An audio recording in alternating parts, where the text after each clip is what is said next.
Hi friends, welcome to part 7 in my devotional trip. నిన్న evening దిందిగల్ నుంచి డైరెక్ట్గా తంజావూరుకి వచ్చేసాం.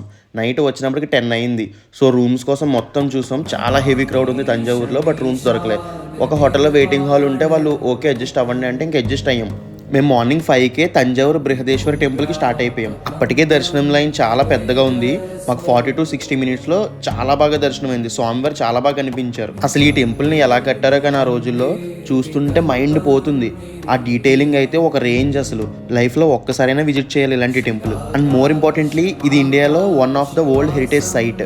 Between 11th and 12th centuries construct చేశారంట. And temple పైన ఒక పెద్ద స్టోన్లా ఉంటుంది. అది ఒకటే వెయిట్ వచ్చేసి 80 tons ఉంటుందంట. ఆ రోజులో దాన్ని అంత పైకి ఎలా ఎక్కించారో కానీ అసలు టెంపుల్లో శివలింగం ఎంత పెద్దగా ఉందో నందీశ్వరుడు కూడా అంతే పెద్దగా ఉన్నాడు. చూడటానికి చాలా బాగుంది అసలు చుట్టూ. నాకైతే ఈ టెంపుల్ చాలా బాగా నచ్చింది. మీరు ఈ టెంపుల్ విజిట్ చేస్తే మీకు ఎలా అనిపించిందో కామెంట్ చేయండి. అండ్ ఈ టెంపుల్ కోసం మీకు ఏమైనా విషయాలు తెలిస్తే అవి కూడా కామెంట్ చేయండి. సో నెక్స్ట్ మనం చిదంబరం వెళ్తున్నాం. Will meet in the next part. Bye bye.